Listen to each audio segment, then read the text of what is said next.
Bonjour. J'ai croisé quelqu'un cette semaine qui manifestement n'était pas croyant, mais qui m'a reconnu en tant que prêtre, et qui s'est approché de moi en me disant, Monsieur, j'aimerais quand même vous dire qu'à notre époque, il faut être fou pour croire encore en Dieu. Et je me suis dit, tiens, il essaie un petit peu de m'interpeller, peut-être de me provoquer, et je lui ai dit, mais vous savez, moi je crois au contraire qu'il faut aujourd'hui être fou pour croire en l'homme avec tout ce qui se passe. Alors, fou d'amour. Aujourd'hui, en plus, nous sommes le 14 février, donc la fête des amoureux.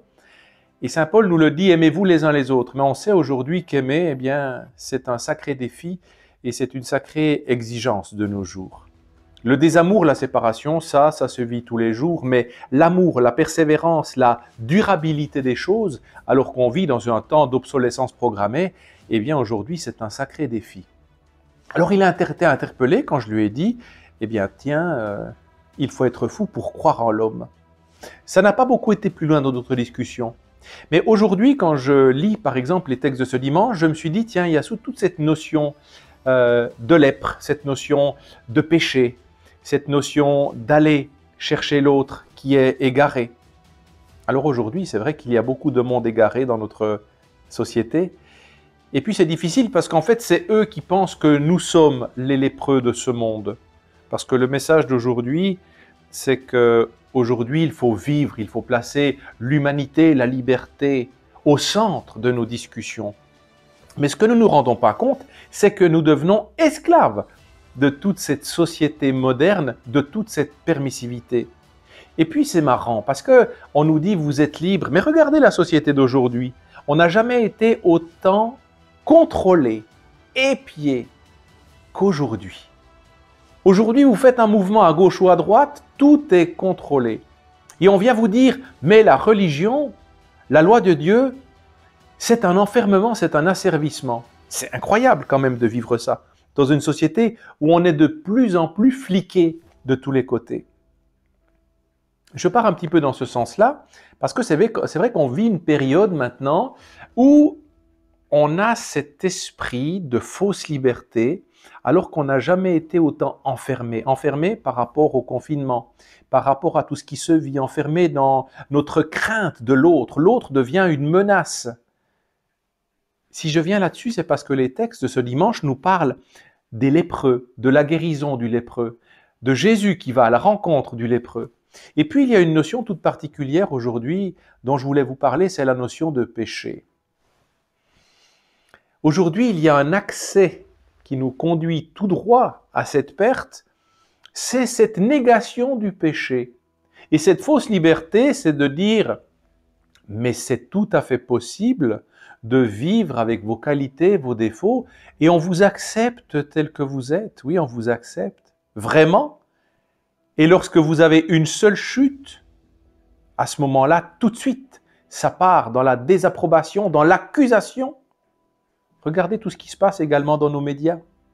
On ouvre la porte à toutes sortes de libertés et en même temps, du moment que quelqu'un chute un tout petit peu, alors on se jette sur cette personne. Mais étonnamment, on dira aussi que l'Église ne doit pas se mêler, que l'Église ne doit pas continuer à culpabiliser. Ben oui. Eh bien la notion de péché, je pense qu'en fait, c'est une notion de se reconnaître en chemin, de se reconnaître comme créature, de reconnaître ses failles. Et le sacrement du pardon, le sacrement de réconciliation, c'est le sacrement de la tendresse de Dieu. Mais comment identifier aujourd'hui qu'on a besoin du pardon de Dieu, vu que tout devient permis, vu que de toute façon Dieu nous accepte soi-disant comme nous sommes? Non, non, non, non. Dieu vient à notre rencontre comme nous sommes, toujours. À l'exemple des disciples d'Emmaüs. Mais il essaie toujours ensuite de cheminer avec nous, de nous prendre par la main, mais nous avons le choix de lui lâcher la main pour nous emmener sur les chemins de sainteté. Aujourd'hui, beaucoup de personnes me disent, mais Monsieur l'abbé, je ne vais pas venir me faire pardonner, je n'ai pas péché. J'ai dit, venez déjà confesser votre orgueil. Parce que le fait même de se reconnaître sans péché, c'est peut-être qu'il y a déjà un problème d'orgueil, un problème d'identification du péché. Parce qu'on ne sait plus. Aujourd'hui, on banalise tout et donc tout devient permis. Et c'est là que gentiment, le diable s'insinue petit à petit pour pervertir notre âme. Ou alors, il y a les personnes qui disent, mais bon, moi, de toute façon, je n'ai pas besoin d'un interlocuteur, je n'ai pas besoin d'un prêtre pour demander le pardon de Dieu. Je demande en direct le pardon de Dieu. Ça me suffit. Là aussi, c'est un péché d'orgueil. C'est un péché d'orgueil. Parce que le vis-à-vis d'aller vers un prêtre qui va nous donner le sacrement du pardon au nom de Dieu, eh bien, c'est déjà un acte d'humilité d'aller vers une personne incarnée pour avoir un écho proprement dit et pour avoir ensuite peut-être une solution, un cheminement, un conseil pour avancer vers la sainteté. Et ça, c'est important aujourd'hui, de reconnaître ce péché, de reconnaître ce lépreux qui est au fond de moi. Parce qu'on a tous un peu de lèpre en nous. Peut-être pas forcément sur le visage, mais la vraie lèpre d'aujourd'hui, c'est quelque chose de beaucoup plus insidieux, c'est quelque chose de beaucoup moins visible. C'est notre indifférence, c'est notre orgueil, c'est notre envie de pouvoir. C'est ça qui aujourd'hui est le véritable péché. Mais vous savez, quand on prône ce message-là dans notre monde, non seulement on passe pour des intégristes, pour des gens qui sont restés dans l'ancien monde, dans l'ancien temps, même dans notre Église, on nous traite de tous les noms en disant qu'il faut avancer. Mais faites l'expérience aujourd'hui. Vous allez même dans l'Église dire que vous êtes contre l'idée du féminisme ou du machisme, que vous êtes contre l'idée de la carrière, que vous êtes contre l'idée d'ouvrir tous les moyens contraceptifs, que vous êtes contre avoir une rectitude d'âme, la volonté de placer le sacré au centre de votre vie. Même des ministres de l'Église vous diront que ça, c'était l'Église d'avant. Et si vous venez en disant « pour moi c'est important de le ramener », on va dire « ah non, mais on ne va pas revenir en arrière ». Alors pour moi, c'est important de revenir en arrière si on est en train de se perdre, si on a pris un faux chemin. Il faut avoir le courage de dire « on s'est perdu ». Parce que si on a éloigné le sacré, le péché et la lèpre de notre cœur au centre de notre Église, eh bien c'est simplement qu'on a pris le chemin qui n'est plus le chemin du Christ. Et donc il n'y a aucune honte à revenir en arrière. À l'exemple des disciples d'Emmaüs qui à un moment donné reviennent à Jérusalem une fois qu'ils ont rencontré le Christ et qu'ils ont vu le miracle accompli lorsqu'il a fractionné le pain. Alors oui, le péché existe profondément aujourd'hui. Le premier des péchés, et nous en avons parlé la semaine dernière, c'est de ne plus voir le mal, de ne plus identifier le mal, de ne plus parler du mal.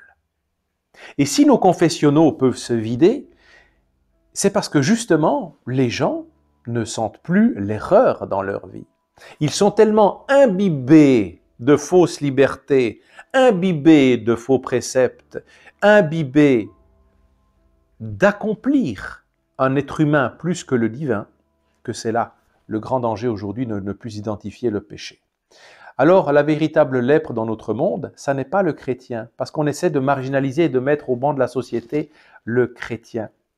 Aujourd'hui, la véritable lèpre, c'est toutes les personnes qui font fausse route, qui construisent l'Église à l'image humaine, qui essaient de rendre cette Église comme étant un produit d'une société humaine, ou qui essaient de la dénaturer, de l'adapter, de la formater à la société environnante. Eh bien ça, on évacue la notion du péché, on évacue la notion de sainteté, on évacue également la capacité de discerner et de se retourner vers le Seigneur. Oui, aujourd'hui, nous avons encore un beau chemin et nous allons bientôt entrer dans le temps du carême. Peut-être que ce confinement a du bon.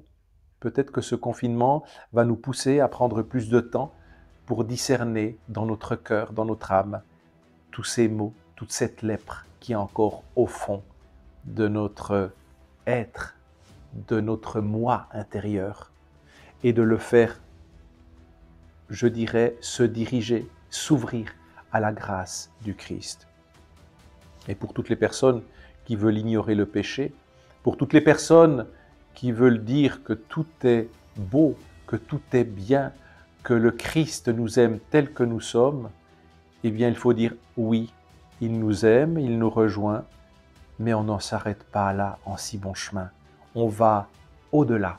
Bien entendu que de ne pas parler du mal, de ne pas parler du péché, de ne pas parler du pardon, ça nous évite de nous rendre disponibles pour une élévation spirituelle.